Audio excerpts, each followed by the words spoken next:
हल्द्वानी का बड़ी खबर। भाजपा के वरिष्ठ नेता हरीश चंद्र पांडे जी ने श्यामा प्रसाद मुखर्जी की पुण्यतिथि पर प्रकाश डाला। नमस्कार, आप देख रहे हैं welcome to Haldwani channel. Welcome to Haldwani channel के माध्यम से दिखा रहा हूं मैं हल्द्वानी शहर से उत्तराखंड की बड़ी खबर। आज देखिए, हम भारतीय जनता पार्टी के वरिष्ठ नेता श्री हरीश चंद्र पांडे जी के समक्ष हैं और आज देखिए श्यामा प्रसाद मुखर्जी की पुण्यतिथि है। तो क्या कहना चाहते हैं पांडे जी, आज आप जरा इस विषय पर प्रकाश डालिए। पहले तो मैं श्यामा प्रसाद मुखर्जी को नमन करना चाहता हूँ, उन्हें श्रद्धांजलि देना चाहता हूँ, क्योंकि मैं भारतीय जनता पार्टी का एक कार्यकर्ता हूँ और भारतीय जनता पार्टी का जो बेस है वो है राष्ट्रीय स्वयंसेवक संघ, और उसके बाद जो नेक्स्ट, क्योंकि 1951 में जनसंघ की स्थापना हुई और उस समय श्यामा प्रसाद मुखर्जी, दीनदयाल उपाध्याय और बलराज बड़ौत, ये तीन जो लोग थे, इन्होंने जनसंघ की स्थापना की, यानी एक राजनीतिक दल की स्थापना की। और जो राजनीतिक दल था जनसंघ, उसका चुनाव चिन्ह था दीपक। तो उसमें सबसे बड़ी भूमिका श्यामा प्रसाद मुखर्जी की थी। और श्यामा प्रसाद मुखर्जी का जन्म 6 जुलाई 1901 को कलकत्ता में हुआ और उसके बाद 37 वर्ष की आयु में उन्होंने राजनीतिक क्षेत्र में प्रवेश किया। यानी 1938 में जब देश आज़ाद नहीं हुआ था, लेकिन वो राजनीतिक क्षेत्र में उनने पदार्पण कर लिया और राजनीति में सक्रिय भूमिका उन्होंने निभाई।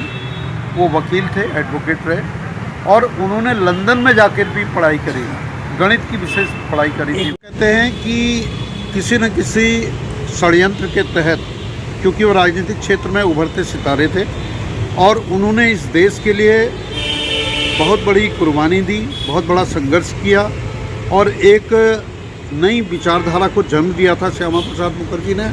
और ख़ासकर वो जवाहरलाल नेहरू जी की, जो उस समय हमारे प्रधानमंत्री थे और नया नया देश आज़ाद हुआ था, तो उनकी नीतियों से वो समर्थन नहीं करते थे वो, बल्कि 1947 में जब देश आज़ाद हुआ तो पहली जो सरकार बनी उसमें जवाहरलाल नेहरू हमारे प्रधानमंत्री थे, तो श्यामा प्रसाद मुखर्जी वित्त मंत्री रहे। वित्त मंत्री रहते हुए उन्होंने थोड़े दिन काम किया, लेकिन जब उनकी सरकार से नहीं बनी तो उन्होंने रिज़ाइन कर दिया, यानी त्यागपत्र दे दिया। और त्यागपत्र देने के बाद उन्होंने जनसंघ की स्थापना की और इस देश में खासकर कश्मीर के लिए उनकी एक पहचान है। कश्मीर को लेकर उन्हें जाना जाता है। आज जो मोदी जी हैं, नरेंद्र मोदी जी हमारे देश के प्रधानमंत्री हैं, अगर यह कहा जाए तो जो भी कश्मीर में हो रहा है, जो भी कार्य परिवर्तन हो रहा है, या जो एक विचारधारा में, संविधान में कश्मीर की समस्याओं के सुलझाने में जो भी कार्य भारतीय जनता पार्टी कर रही या नरेंद्र मोदी जी कर रहे हैं, तो उसकी बेस जो है वो बुनियाद जो है श्यामा प्रसाद मुखर्जी ने ही रखी थी। इसलिए आज उनकी पुण्यतिथि है। उस पूरा हमारे पुण्यतिथि पर मैं उनको नमन करता हूँ। और एक बात और कहना चाहता हूँ, बहुत सरल व्यक्ति के वो इंसान थे, बहुत विद्वान थे। उनके पिताजी, उनका नाम था आशुतोष मुखर्जी, उनकी पत्नी का नाम था सुधा मुखर्जी। और एक बात और कहना चाहता हूँ, जिस समय वो राजनीतिक क्षेत्र में कार्य कर रहे थे, वित्त मंत्री थे, उन्होंने 3 काम बहुत बड़े किए थे। उन्होंने रेल मंत्रालय, जो रेल है उसका कारखाना चित्तरंजन में लगाने में मदद करी थी और बिहार में खाद का कारखाना लगाने में उनकी बहुत बड़ी भूमिका रही। और जो ये जहाज़ है, पानी के जहाज़, तो विशाखापट्टनम में पानी के जहाज़ बनाने का कारखाना उन्हीं के प्रयास से लगाया गया। तो पांडे जी, और क्या जानते हैं आप मुखर्जी के बारे में? श्यामा प्रसाद मुखर्जी के बारे में मैं बहुत कुछ जानने की बात क्या कहूँ। मैं एक ही बात जानता हूँ कि अगर जब तक ये भारतीय जनता पार्टी रहेगी और जब तक संघ की विचारधारा रहेगी और जब तक जनसंघ का नाम रहेगा, तब तक श्यामा प्रसाद मुखर्जी का नाम रहेगा। श्यामा प्रसाद मुखर्जी, वो कहते हैं ना, जब तक सूरज चांद रहेगा तब तक बड़े बड़े नारे लगाए जाते हैं।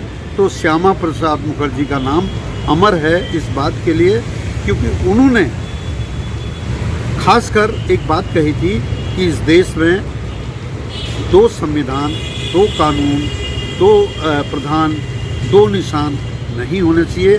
भारत एक है, भारत को एक होना चाहिए, भारत की सीमाओं को एक होना चाहिए। और भारत के बारे में वो बहुत चिंतन करते थे। उन्होंने कभी स्वार्थ की राजनीति नहीं की। अगर वो स्वार्थ की राजनीति करते तो वो वित्त मंत्री से त्यागपत्र नहीं देते थे, क्योंकि एक बार आदमी कुर्सी में बैठ जाता है, बहुत बड़ा पद मिल जाता है, मंत्रालय मिल जाता है, वो आसानी से छोड़ता नहीं। लेकिन उनने 1947 में जब उनको मंत्रालय मिला, थोड़े समय के बाद जब उनकी समझ में आया कि राजनीति देश के अनुकूल नहीं है, राजनीति देश के प्रतिकूल चल रही है, तो उन्होंने त्यागपत्र दे दिया और जनसंघ के साथ वो जुड़ गए। मैं इतना ही कहता हूँ कि आज उनको मैं श्रद्धा सुमन अर्पित करता हूँ, उनको नमन करता हूँ।